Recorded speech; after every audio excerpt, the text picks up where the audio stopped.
Every other day, we engage in a discussion on climate change on this show, and the troubling part of the conversation is how it always seems to pit Democrats against Republicans. Not only that, it continues to cause a bitter rift within my beloved GOP. Climate change is all of our problem because no matter what side of the aisle you're on, we share a planet, and modern conservatives should take a cue from presidents like Teddy Roosevelt, who, quote, said, as a Republican, protected approximately 230 million acres of public American land, and President Reagan, who famously stated that preservation of our environment is not a partisan challenge, it's common sense. It's been lonely work defending climate change as a Republican, which is why I am very, very excited to welcome journalist, sportsman, and conservative conservationist Hal Herring to the studio.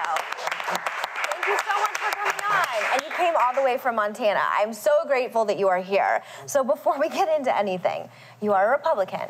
Well, I'm a conservative. Conservative, okay, you're a conservative. I'm sort of a man without a party in that world. Fair enough, Sure. Fair enough. I hear that a lot. But you also believe in climate change. I do. Why do you think it's taking so many people in our party such a long time to come around to scientists? Originally, I think that it was difficult to trust the messenger. See, that's how I feel. We have a cultural problem, correct? Right. Yeah, correct. And the messenger, that's what people tell me. That my friends from Alabama and other places, they say, well, I don't trust the messenger on this. I feel like this is a way for liberal people to assert more control over our lives in the name of this.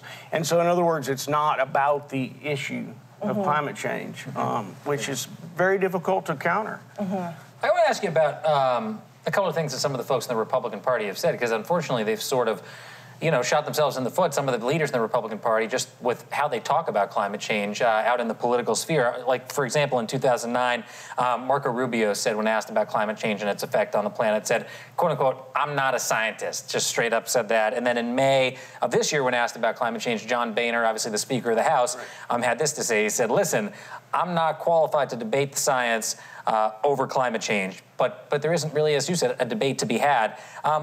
Why are Republicans, do you think, so nervous about even addressing this head on and just sort of, they just let it go?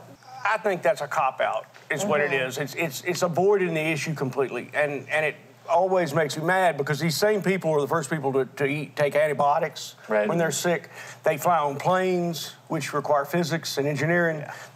You cannot be a science denier and enjoy all the benefits of science. In the same way you can't be I'm not going to go to climate change, environmental denier while you're turning your tap on and drinking clean water.